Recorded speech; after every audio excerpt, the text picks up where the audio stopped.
Assalamualaikum warahmatullahi wabarakatuh. Perkenalkan, saya Nur Fadila, mahasiswi dari Fakultas Keguruan dan Ilmu Teknologi Program Studi Pendidikan Ekonomi Universitas Muhammadiyah Bone. Pada kesempatan kali ini, saya akan membahas materi tentang perencanaan SDM. Perencanaan SDM yaitu proses mengantisipasi dan membuat ketentuan persyaratan untuk mengatur arus gerakan tenaga kerja ke dalam, di dalam, dan keluar organisasi. Perencanaan SDM juga suatu kegiatan yang merupakan proses bagaimana memenuhi kebutuhan tenaga kerja saat ini dan masa datang.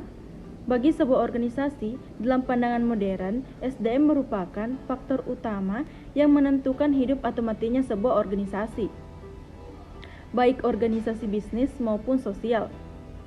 Selanjutnya yaitu tujuan perencanaan SDM. Bertujuan mempertemukan ketersediaan tenaga kerja dengan kebutuhan pegawai pada suatu organisasi atau perusahaan, baik secara kualitas maupun secara kuantitas, untuk suatu periode waktu tertentu dalam upaya menghindari krisis kebutuhan tenaga kerja yang diperlukan. Selanjutnya yaitu proses perencanaan SDM. Dalam proses perencanaan SDM untuk masa kini dan masa datang sangat dipengaruhi oleh dua faktor. Faktornya yaitu faktor internal dan faktor eksternal. Yang pertama ada faktor internal. Maksudnya, faktor internal perusahaan seperti adanya karyawan yang memasuki batas usia pensiun, meninggal dunia, keluar atau berhenti kerja, rotasi dan kemungkinan promosi jabatan. Selanjutnya yaitu faktor eksternal, antara lain ketatnya persaingan bisnis, cepatnya perkembangan teknologi, dan tingkat ketergantungan atau interdependen antara satu perusahaan dengan perusahaan lain, serta ketergantungan satu negara dengan negara lain. Selanjutnya yaitu manfaat perencanaan sumber daya manusia. Yang pertama, meningkatkan efektivitas dan efisiensi. Pendayagunaan SDM pada saat tahun berjalan mungkin sudah terjadi kasakusuk di belakang mengenai kinerja salah satu karyawan perusahaan yang kurang maksimal dan sebaiknya diganti dengan orang lain saja. Yang kedua yaitu meningkatkan penghematan biaya. Biaya merupakan salah satu komponen penting yang ada di dalam perusahaan dan harus diperhatikan dengan betul, karena jika ada yang salah mengenai biaya atau beban ini bisa membuat perusahaan mengalami masalah keuangan serius. Yang ketiga yaitu meningkatkan perilaku proaktif.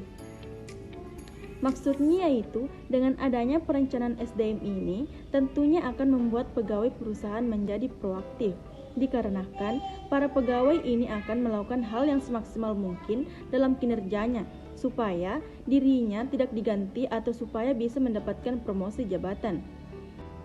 Yang keempat yaitu meningkatkan koordinasi antar SDM. Ini juga merupakan salah satu manfaat yang sangat penting dari adanya perencanaan SDM ini. Yang terakhir yaitu menciptakan suasana kebersamaan. Dalam pelaksanaan perencanaan SDM juga menuntut adanya kematangan emosi, sikap dan nilai antar masing-masing SDM, sehingga perlu adanya toleransi di dalamnya. Selanjutnya yaitu tantangan SDM. Adapun tantangan SDM yang pertama yaitu internal, terdiri dari yang pertama, pemilik. Pemilik menanamkan modal bagi perusahaan dengan harapan modal yang ditanam secara berkelanjutan akan memberikan keuntungan yang layak bagi perusahaan. Jika perusahaan tidak mau memperbaiki kompetensi SDM-nya, maka pemilik modal juga tidak mau untuk menanamkan modal perusahaan tersebut. Yang kedua yaitu pemerintah. Pemerintah memiliki hak, wewenang dan tanggung jawab untuk meningkatkan mutu hidup dari warga negaranya. Jadi, pemerintah atau seluruh jajarannya berkepentingan dengan keberhasilan manajemen SDM. Yang ketiga yaitu manajemen. Kelompok profesional mempertaruhkan waktu, keahlian, pengetahuan, keterampilan dan reputasinya demi kepentingan negara dalam rangka pemenuhan tanggung jawab sosial dari perusahaan yang bersangkutan. Selanjutnya itu karyawan. Perekrutan, pembinaan, dan pelatihan bagi karyawan menentukan maju mundurnya suatu perusahaan. Karyawan harus dipenuhi kebutuhan material, mental, psikologis, sosial, dan intelektual secara memuaskan sehingga karyawan mau melakukan dan berbuat sesuatu untuk kepentingan perusahaan. Customer, masyarakat yang menjadi konsumen barang dan jasa sangat mengharapkan penyediaan barang dan jasa tidak mengalami gangguan sehingga perusahaan mampu memuaskan kebutuhan konsumen. Yang kedua yaitu tantangan eksternal. Adapun tantangan eksternal yang pertama yaitu sektor ekonomi. Berbagai tantangan siklus bisnis mempengaruhi kegiatan-kegiatan SDM. Sejalan berkembangnya waktu, sektor ekonomi terus berkembang. Yang kedua yaitu sektor sosio-kultural. Kondisi sosial kultural merupakan pertimbangan penting bagi pengambilan keputusan. Kondisi ini berkenaan dengan kepercayaan, nilai-nilai, sikap, pandangan, dan pola atau gaya kehidupan yang berkembang dan terbentuk dari dinamika kebudayaan. Yang ketiga yaitu sektor internasional. Perusahaan harus berusaha memiliki SDM yang mampu mengatasi pengaruh perkembangan ekonomi internasional seperti resesi, penurunan, atau kenaikan nilai uang. Selanjutnya yaitu sektor teknologi. Kecanggihan teknologi telah berdampak secara bisnis yaitu semakin produktif, efektif, dan efisien dalam pengelolaan perusahaan sehingga dapat meningkatkan kemampuan bersaing di era globalisasi. Yang terakhir yaitu sektor publik. Perusahaan harus mampu dan harus selektif dalam menyeleksi SDM yang akan direkrut. Perusahaan terlebih dahulu menentukan mutu karyawan yang diinginkan sesuai dengan persyaratan jabatan dan jumlah tenaga kerja yang akan direkrut. Materi selanjutnya yaitu faktor penentu SDM. Yang pertama, pendidikan. Pendidikan yang baik itu dapat menghasilkan juga SDM yang baik. Jadi, betapa pentingnya pendidikan dalam menghasilkan sumber daya yang berkualitas serta memiliki daya saing. SDM yang berkualitas tersebut dapat meningkatkan produktivitas di dalam bekerja sehingga tujuan dari sebuah organisasi pun bisa dengan mudah untuk tercapai. Umumnya, negara-negara maju itu memiliki tingkat pendidikan yang baik. Yang kedua yaitu lingkungan. Lingkungan sangat berpengaruh di dalam membentuk karakter manusia. Maka, dan keadaan lingkungan yang baik itu umumnya akan membentuk karakter manusia yang tentu baik juga.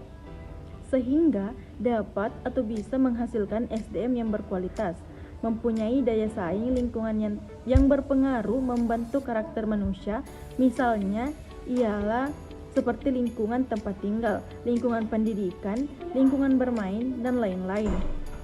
Selanjutnya yaitu tahap memperoleh kelayakan pekerjaan SDM. Yang pertama, pahami kualitas dan kuantitas karyawan. Tahapan perencanaan SDM pertama adalah pahami kualitas dan kuantitas karyawan. Di perusahaan besar umumnya SDM berjumlah banyak, tetapi kualitas dari masing-masing karyawan tentu tidaklah sama. Yang kedua yaitu lihat hasil evaluasi. Inilah pentingnya diadakan penilaian karyawan setiap tahun. Evaluasi tersebut bisa meliputi tingkat ketangkasan karyawan dalam menyelesaikan masalah, ketepatan waktu mereka saat mengumpulkan deadline, kecepatan menyelesaikan pekerjaan, kepatuhan terhadap atasan, hubungan komunikasinya dengan karyawan lain, dan masih banyak lagi.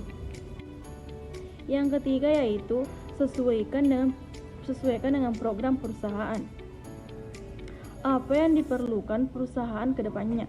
Jika SDM yang ada saat ini masih belum memiliki kualitas yang cukup untuk menjawab kebutuhan perusahaan, itu artinya Anda memerlukan program pelatihan khusus untuk meningkatkan kualitas karyawan.